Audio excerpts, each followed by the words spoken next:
Hello students, आप सभी का स्वागत है फ्लाई हाई इडू पे। From today onwards we are going to start class 8 mathematics और आज हम इसका पहला चैप्टर पढ़ेंगे जो कि है परिमेय संख्याएं, रेशनल नंबर। इस फर्स्ट वीडियो लेसन में हम इसकी भूमिका का अध्ययन करेंगे, इंट्रोडक्शन, और नेक्स्ट वीडियो लेसन में हम इसके प्रश्नावली को सॉल्व करेंगे। तो आइए हम सबसे पहले जान लेते हैं परिमेय संख्याओं के बारे में। बच्चों, हमने पिछली कक्षाओं में पहले ही ये जान लिया है कि प्राकृतिक संख्याएं जो हैं वो 1 से शुरू होती हैं और ये अनंत तक, इन्फिनिटी तक चलती रहती हैं। इसे हम नेचुरल नंबर भी कहते हैं।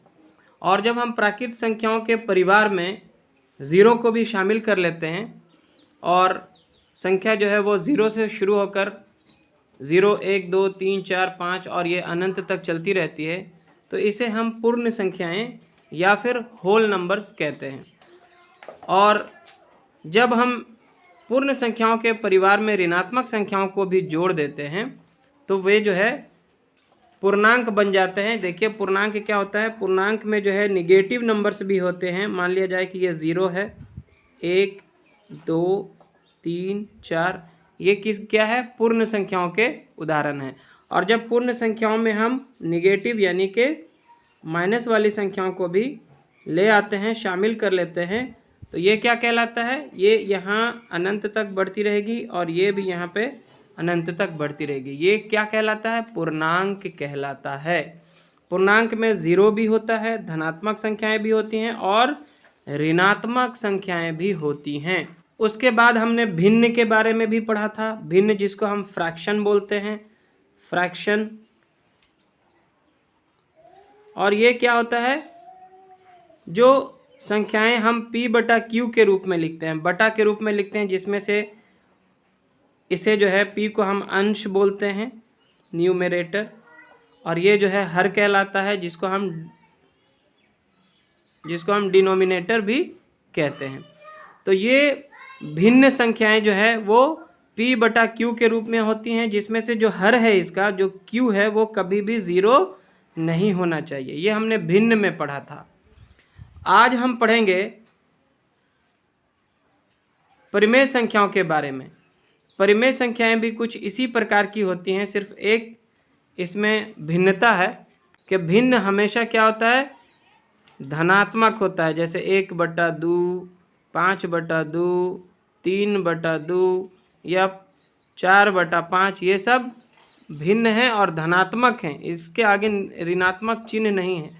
सो स्टूडेंट्स, अब हम बात करेंगे परिमेय संख्याओं के बारे में, जो कि भिन्न संख्याओं से मिलती जुलती होती हैं। इसमें एक और एडिशन हो जाता है। एडिशन ये होता है कि इसमें निगेटिव संख्याएं भी आ जाती हैं। हमने भिन्न में पढ़ा था कि हम भिन्न को जो है p/q के रूप में, हमने भिन्न के बारे में पढ़ा था कि जो संख्याएं p/q के रूप में होती हैं उसे हम भिन्न कहते हैं, जिसमें q जो है यानी कि हर जो है वो 0 नहीं होना चाहिए किसी भी हाल में। लेकिन भिन्न संख्याएं जो होती हैं वो हमेशा क्या होती हैं? धनात्मक होती हैं। उसके आगे नेगेटिव साइन कभी नहीं होता है। लेकिन परिमेय संख्याएं ऋणात्मक भी हो सकती हैं। तो हम यहाँ पे इसकी परिभाषा इस प्रकार समझते हैं कि ऐसी संख्या जो p/q के रूप में हो या व्यक्त की जा सके, परिमेय संख्याएं कहलाती हैं। जहाँ p और q क्या होने चाहिए? पूर्णांक होने चाहिए। पूर्णांक में जो है ऋणात्मक संख्याएं भी आती हैं, लेकिन एक शर्त है कि ये जो q है, इसका जो बटा q है, जो हर है, वो 0 नहीं होना चाहिए। हालांकि 0 भी एक पूर्णांक है, लेकिन हर के रूप में वो कभी नहीं आना चाहिए। अंश के रूप में 0 हो सकता है, लेकिन हर के रूप में 0 नहीं होना चाहिए। अगर हर में 0 है तो वो परिमेय संख्या नहीं होगी। परिमेय संख्याओं के कुछ उदाहरण इस प्रकार हैं। जैसे 0, तो बोलेंगे हम कि 0 परिमेय संख्या किस प्रकार है? क्योंकि 0 के नीचे 1 छुपा होता है, तो 0 को हम 0/1 के रूप में व्यक्त कर सकते हैं, क्योंकि किसी भी संख्या के नीचे क्या होता है? 1 छुपा होता है। तो ये p/q के रूप में हो गया 0। अतः ये क्या है? परिमेय संख्या है। हाँ, 1/0 नहीं होना चाहिए। q जो होता है p/q में q जो है वो 0 नहीं होना चाहिए। ये परिमेय संख्या नहीं है, ये परिभाषित नहीं है, परिभाषित नहीं है, परिभाषित नहीं है। ठीक है, क्योंकि ज़ीरो से जब हम किसी भी संख्या में भाग देते हैं तो हमें क्या है, हर बार वही संख्या प्राप्त होती है, हर बार जो है शेष के रूप में हमें वही संख्या प्राप्त होती रहेगी, ये कभी भी समाप्त नहीं होगा। अतः ये क्या है, परिभाषित नहीं है। अब यहाँ पे अगला जो एग्जाम्पल है -5, तो इसको हम -5/1 भी लिख सकते हैं। अतः ये परिमेय संख्या है। 3/5 ऑलरेडी p/q के रूप में है, और -7/12 भी p/q के रूप में है। ठीक है, तो ये भी परिमेय संख्या है। भिन्न संख्याएं जो है वो ऋणात्मक नहीं होती हैं, लेकिन परिमेय संख्याएं ऋणात्मक भी हो सकती हैं। ठीक है, चलिए अब हम परिमेय संख्याओं के कुछ गुणधर्मों के बारे में जानते हैं, इनकी क्वालिटीज़ के बारे में जानते हैं। सबसे पहले हम संवरित गुणधर्म की चर्चा करेंगे। संवरित गुणधर्म को हम संवरक नियम कहते हैं, जिसको हम क्लोजर लॉ भी कह सकते हैं। क्लोजर लॉ का मतलब, क्या दो परिमेय संख्याओं को जोड़ने पर हमें एक परिमेय संख्या ही प्राप्त होती है? अगर होती है तो ये क्या होगा, जोड़ के अंतर्गत जो है परिमेय संख्या क्या होगी, संवरित कहलाएगी। तो यहाँ पे एक उदाहरण के थ्रू दिखाया गया है। यहाँ पे एक परिमेय संख्या लिया गया है -2/3 और दूसरी परिमेय संख्या है 5/6। जब इसको हम जोड़ते हैं तो देखिए 3 और 6 का लासा आ गया 6, 3 दूना 6 होता है, तो 2 दूना कितना हो गया, -4, माइनस में 2 था तो -4 हो गया। -2 गुना 2 करेंगे तो 2 दूना 4 माइनस में आएगा। फिर 6 इकाई 6 है तो 5 इकाई क्या आएगा, 5, बीच में प्लस का साइन था, प्लस डाल दिया। -4 और फिर प्लस -5 है, तो माइनस प्लस माइनस हो जाता है, लेकिन यहाँ पे साइन पॉजिटिव का होगा, क्योंकि पॉजिटिव वाली संख्या बड़ी है, 5 बड़ा है। तो 1/6, और 1/6 भी p/q के रूप में आता है। ये भी क्या है, एक परिमेय संख्या। तो हम कह सकते हैं कि परिमेय संख्याएं योग के प्रति क्या होती हैं, संवरित होती हैं, क्लोज होती हैं।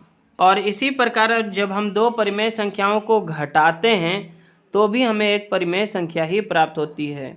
जैसे यहाँ पे एक परिमेय संख्या लिया गया है 8/3 और इसको घटाया गया है 5/6 से, जो कि दूसरी परिमेय संख्या है। अब यहाँ पे देखिए 3 और 6 का लासा 6 है, 3 दूना 6 तो 8 दूना कितना हो गया, 16, 6 इकाई 6 तो 5 इकाई 5, बीच में माइनस का साइन, 16 में से 5 गया 11/6। तो 11/6 भी p/q के रूप में आता है। ये भी क्या है, एक परिमेय संख्या है। अतः हम कह सकते हैं कि परिमेय संख्याएं व्यवकलन में भी क्या होती हैं, संवरित होती हैं। ठीक है, और इसी प्रकार जब दो परिमेय संख्याओं को गुना भी किया जाता है तो भी हमें एक परिमेय संख्या ही प्राप्त होती है। देखिए यहाँ पे एक परिमेय संख्या लिया गया है 4/5 और इसको दूसरी परिमेय संख्या 8/3 से गुना किया गया। गुना करने पे हमें जो प्राप्त हो रहा है गुणनफल के रूप में, वो हो रहा है 4 × 32 माइनस में और 5 × 15। ये भी एक परिमेय संख्या है। अतः परिमेय संख्याएं जो है गुणन के लिए भी क्या होती हैं, संवरित होती हैं, यानी कि दो परिमेय संख्याओं का गुणनफल भी एक परिमेय संख्या ही होती है। अब जानते हैं कि क्या दो परिमेय संख्याएं भाग के प्रति भी संवरित होती हैं। जब हम दो परिमेय संख्याओं को भाग देते हैं स्टूडेंट्स, तो भागफल जो है कभी कभी हमें परिमेय संख्या के रूप में भी मिल सकती है और कभी परिमेय संख्या के रूप में नहीं भी मिल सकती है। अतः हम कह सकते हैं कि परिमेय संख्याएं भाग के लिए जो है संवरित नहीं होती हैं। इसका एक उदाहरण देखिए, मान लिया जाए यहाँ पे -5/4 एक परिमेय संख्या है, इसको हम भाग देते हैं 5/3 से, एक दूसरी परिमेय संख्या है। ठीक है, जब हम इन दोनों को भाग करते हैं, देखिए -5/4 और भाग का निशान को जब हम गुना में बदलते हैं तो ये उसके बाद वाला जो संख्या होता है वो क्या होता है, उसका हर अंश बन जाता है, और अंश क्या बन जाता है, हर बन जाता है। तो गुना करने पर 5/3 क्या हो जाएगा, 3/5 हो जाएगा। अब इसका जो मान निकल के आ रहा है 5 × 15 माइनस में होगा, क्योंकि -5 है यहाँ पे, और 4 × 5 = 20 हो गया। तो ये भी एक परिमेय संख्या है। यहाँ पे हम एक अन्य उदाहरण लेते हैं। मान लिया जाए कि हमारा एक परिमेय संख्या है 3/4 और इसको भाग करते हैं 0 से। 0 भी एक परिमेय संख्या है ना। लेकिन हमने पढ़ा है कि किसी भी संख्या में जब हम 0 से भाग करते हैं तो बार बार हमें वही संख्या प्राप्त होती है जो कि परिभाषित नहीं है। अतः हम कह सकते हैं कि दो परिमेय संख्याओं का भागफल जो है वो कभी परिमेय संख्या प्राप्त हो सकता है और कभी परिमेय संख्या के रूप में नहीं भी मिल सकता है। अतः परिमेय संख्याएं भाग के अंतर्गत संवरित नहीं हैं। ठीक है, और आगे हम पढ़ेंगे परिमेय संख्याओं के एक और गुणधर्म के बारे में, जो कि है क्रम विनिमेयता, कम्यूटेटिव लॉ जिसको हम कहते हैं। पिछली कक्षाओं में भी हमने क्रम विनिमेयता नियम को पढ़ा है। इसमें हम परिमेय संख्याओं के क्रम विनिमेयता नियम को जानेंगे। तो सबसे पहले हम योग में चेक करते हैं। देखिए, एक परिमेय संख्या हम लेते हैं -5/4 और इसको दूसरी परिमेय संख्या 7/8 से जोड़ते हैं। जोड़ने पर हमारा जो योगफल प्राप्त होता है -3/8 आता है। अब हम क्या करते हैं, इसके क्रम को बदल देते हैं। जो बाद में हमने संख्या लिखी थी उसको पहले लिख देते हैं, 7/8 को पहले, और जो पहले हमने संख्या लिखी थी उसको बाद में लिख देते हैं और फिर इसको जोड़ते हैं तो भी हमारा जो मान है वो -3/8 ही आता है, दोनों ही स्थिति में। अतः हम कह सकते हैं कि परिमेय संख्याओं में जो है योग के लिए ये जो क्रम विनिमय नियम है वो काम करता है। देखिए, क्रम विनिमय नियम परिमेय संख्याओं के लिए क्या है, योग में परिमेय संख्याओं के लिए क्रम विनिमय नियम क्या है, सत्य है। अर्थात दो परिमेय संख्याएं a तथा b के लिए a + b बराबर होगा b + a, यानी कि अगर हम a + b को जोड़ेंगे उससे जो हमारा योगफल प्राप्त होगा, बाद में हम इसके क्रम को बदल देंगे, मतलब b को पहले लिखेंगे और a को बाद में लिखेंगे और फिर इसका योगफल निकालेंगे तो भी इसका योगफल उसके बराबर ही आएगा। अतः a + b बराबर b + a परिमेय संख्याओं के लिए क्या है, सत्य है। अब हम चेक करते हैं कि क्या परिमेय संख्याएं व्यवकलन में भी जो है क्रम विनिमय नियम इसमें काम करता है या नहीं। तो यहाँ पे दो परिमेय संख्याएं ली गई हैं, 5/4 माइनस फिर ब्रैकेट के अंदर -7/16। इसका जब हम कैलकुलेशन करते हैं तो इसका मान आता है 27/16। अब हम क्या करेंगे, इसके क्रम को बदल देंगे, पहले लिखेंगे -7/16 और उसको घटाएंगे 5/4 से। जब हम क्रम को बदल देते हैं, -7/16 को पहले लिखते हैं और 5/4 को बाद में लिखकर घटाते हैं, तो इसका मान जो है -27/16 आता है। वहाँ पे आया था 27/16 और यहाँ पे आता है -27/16, जो कि दोनों बराबर नहीं है। अतः हम कह सकते हैं कि परिमेय संख्याएं जो है वो व्यवकलन के लिए क्रम विनिमय नहीं होती है, लेकिन हाँ, गुणन के लिए ये क्रम विनिमय नियम इसमें काम करता है। जब हम दो परिमेय संख्याओं को इस प्रकार गुना करते हैं, मान लिया जाए -6/5 एक परिमेय संख्या है और दूसरी परिमेय संख्या है -3/7, तो इसका मान आता है 18/35। देखिए, माइनस माइनस प्लस हो जाता है, 6 × 18, 5 × 7 35। और जब हम इसके क्रम को बदल देते हैं, मतलब -3/7 को पहले लिखते हैं और -6/5 को बाद में लिखते हैं, तो भी इसका मान जो है 18/35 ही आता है। अतः हम कह सकते हैं कि परिमेय संख्याओं के लिए गुना का क्रम विनिमय नियम क्या है, सत्य है। अर्थात a × b बराबर b × a हम लिख सकते हैं। ठीक है। इसी प्रकार भाग में अगर हम चेक करते हैं तो हम पाते हैं कि दो परिमेय संख्याओं का जो पहले दो परिमेय संख्याओं का भाग निकालते हैं। देखिए, -4/5 और 3/7 को हम भाग करते हैं। भाग करने पर हमारा मान कितना आता है, -28/15 आता है। जब हम इसके क्रम को बदल देते हैं, मतलब 3/7 को पहले लिख लेते हैं और -4/5 को बाद में लिख के जब भाग की प्रक्रिया करते हैं तो हमारा मान आता है -15/28, जो कि दोनों का मान बराबर नहीं है। अतः हम कह सकते हैं कि परिमेय संख्याओं के लिए भाग का क्रम विनिमय नियम सत्य नहीं है। अर्थात दो परिमेय संख्या a तथा b के लिए a/b बराबर नहीं है b/a के। परिमेय संख्याओं में जो क्रम विनिमय नियम है वो सिर्फ योग में और गुणन में काम करता है। ठीक है। व्यवकलन यानी कि घटाव और भागफल में ये काम नहीं करता है। और आगे हम पढ़ेंगे परिमेय संख्याओं के एक अन्य गुण के बारे में, जो कि सहचर्यता या सहचारिता कहलाता है। इसको हम एसोसिएटिव लॉ भी कहते हैं। जब हम तीन परिमेय संख्याओं a, b और c को इस प्रकार जोड़ते हैं कि पहले हम a और b को जोड़ लेते हैं और उसके बाद उसमें तीसरी संख्या को जोड़ लेते हैं, फिर इसका एक हमें योगफल प्राप्त होगा। दूसरी ओर हम क्या करते हैं, a को रहने देते हैं, b और c को पहले जोड़ लेते हैं और इसका जो योगफल आता है उसको फिर a के साथ जोड़ लेते हैं, तो भी उसका मान जो है दोनों ही स्थिति में इसका जो योगफल आता है वो बराबर ही आता है। तो हम कह सकते हैं कि परिमेय संख्याओं में जो है सहचर्य नियम योग के लिए जो है वो सत्य है, मतलब योग में सहचर्यता नियम काम करता है। वहीं जो है व्यवकलन में जो है सहचर्यता नियम जो है वो काम नहीं करता है और साथ ही साथ गुणन में ये काम करता है। गुणन में भी ये गुण क्या होता है, काम करता है। जब हम तीन परिमेय संख्याओं a, b और c को इस प्रकार गुना करते हैं कि पहले a और b को गुना किया जाए और उसके गुणनफल को c से गुना किया जाए, दूसरी तरफ a को पहले रहने देते हैं, b और c को गुना कर लेते हैं, b और c के गुणनफल से a को गुना करते हैं। दोनों ही स्थिति में जो गुणनफल हमें प्राप्त होता है उसका मान बराबर आता है, तो हम कह सकते हैं कि परिमेय संख्याओं के लिए गुणन का सहचर्यता सत्य है। ठीक है, और भाग में जो है ये नियम काम नहीं करता है सहचर्यता का। तो ये सहचर्यता नियम परिमेय संख्याओं के लिए केवल योग में और गुणन में काम करता है, व्यवकलन और भाग में जो है ये काम नहीं करता है। स्टूडेंट्स, आगे हम शून्य की भूमिका के बारे में जानते हैं। जब हम किसी भी संख्या में ज़ीरो को जोड़ते हैं, जैसे 5 + 0 का मान क्या आता है, 5 ही आता है, यानी कि किसी भी संख्या में ज़ीरो को ऐड करने पर उस संख्या के मान में कोई अंतर नहीं होता है, तो हम कह सकते हैं कि शून्य जो है वो एक योज्य तत्समक है। अगर हम a में ज़ीरो को जोड़ते हैं, ठीक है, अगर हम a में ज़ीरो को जोड़ते हैं तो इसका मान क्या आता है, a ही आता है, इसके मान में कोई फर्क नहीं होता है। अतः शून्य क्या है, परिमेय संख्याओं के लिए योज्य तत्समक है। और उसके बाद हम जानते हैं एक की भूमिका।